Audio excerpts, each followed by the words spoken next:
Load shedding হয়েছিল তখন যন্ত্রের জন্য হয়েছিল, সেগুলো আবার ফেরত আসছে।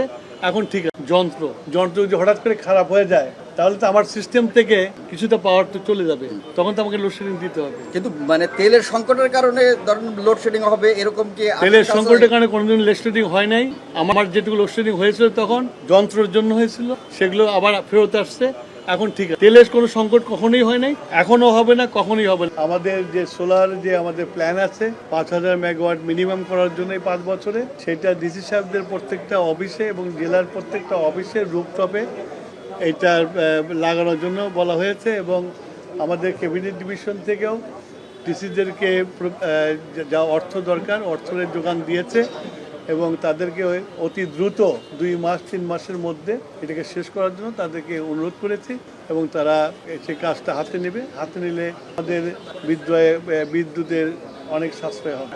এখন লোডশেডিং একটা সাময়িক ব্যাপার ছিল, যেহেতু এটা মেশিন, সেই সময়টাতে 2টো মেশিন নষ্ট হয়ে গেছিল। সেগুলো আমার মনে হয় কয়েকদিন আগে আমি একটা সেমিনারে বলেছিলাম 7 দিনের মধ্যে আবার লোডশেডিং শেষ হয়ে যাবে। এখন কোনো লোডশেডিং কোথাও নাই। যদি কোথাও বিদ্যুৎ না থাকে তাহলে লাইনের ফল্টের জন্য বিদ্যুৎ থাকে না, কিন্তু আমাদের যে জেনারেশন আছে সেই জেনারেশন দিয়ে আমরা লোডশেডিং মুক্ত রাখতে পারি। Load shedding, please listen to me, গ্রামে লোডশেডিং নাই। যেটা হয়, আমাদের পল্লী বিদ্যুতের লাইনগুলো অনেক লম্বা লম্বা, কোথাও যদি ফল্ট হয়ে যায়, বিদ্যুৎ স্লিপ করলে ওই ফল্ট লোকেট করতে তার টাইম লাগে, সেই জন্য বিদ্যুৎটা আসে না।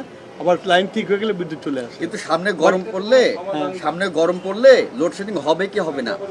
তুমি এখান থেকে বেরিয়ে গেলে তুমি বাঁচবে না মরে বলতে পারবা না, আপনাদের কি বলতে পারবে কিনা? সেটা তো আলাদা বিষয়। না, এটা আলাদা বিষয় না। এটা তো মিলে না।